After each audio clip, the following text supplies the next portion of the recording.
Steve, Lauren, the bill's backers applaud measures that reduce taxes and regulation to enhance manufacturing, but opponents concerned about the scope of cuts, namely to programs such as Medicaid and SNAP. As the debate continues on Capitol Hill over what, if any, changes will be introduced to the One Big Beautiful Bill, back in the Triangle, SNAP recipients are already expressing concerns. Times are really hard, and I actually live at home with my parents and my 3 kids. I really rely on SNAP and EBT a lot. Being a single mom, it's hard to make ends meet. According to the Congressional Budget Office, the legislation would cut federal funding of SNAP by nearly $300 billion through 2034. Last year, North Carolina received $2.8 billion in federal SNAP funds for the cost of benefits. What we would see is upwards of $700 million a year of funding for SNAP decrease in the state of North Carolina. And so if there is no backfill, which there currently isn't, what you would then see is a reduction in benefits, a reduction in eligibility. NCDHHS reports more than 1.4 million North Carolinians utilize SNAP.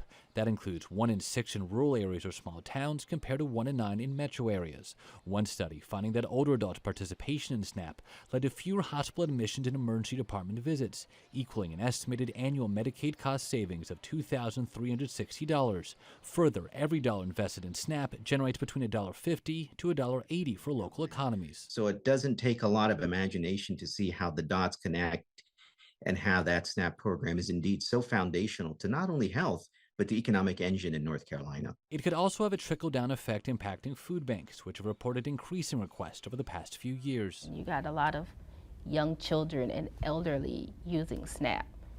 How are they going to survive without the government assistance that you're cutting?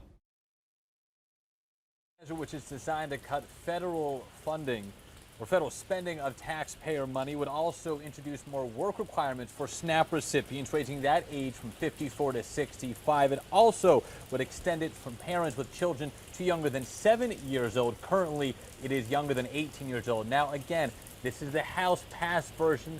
It is not law at this point. The Senate's still reviewing that bill. We'll, of course, track those developments on Capitol Hill to see what, if any, changes come from those discussions.